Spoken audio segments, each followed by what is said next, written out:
শ্ৰেষ্ঠ জ্ঞানী জনৰে বচন সাৱধান হোৱা সচেতন হোৱা হে মোৰ জনগণ এই চাই বিমুক্ত সমাজ গঢ়াত কৰোৱা আমি পণ কৰোৱা আমি পণ একেলগে সজাগ হোৱা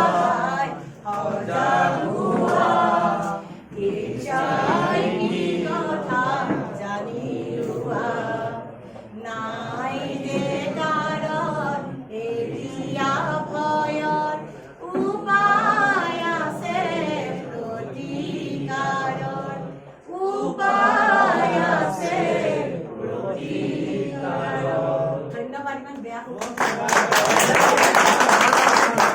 তোমাৰও লৈছা তোমাৰও লৈছো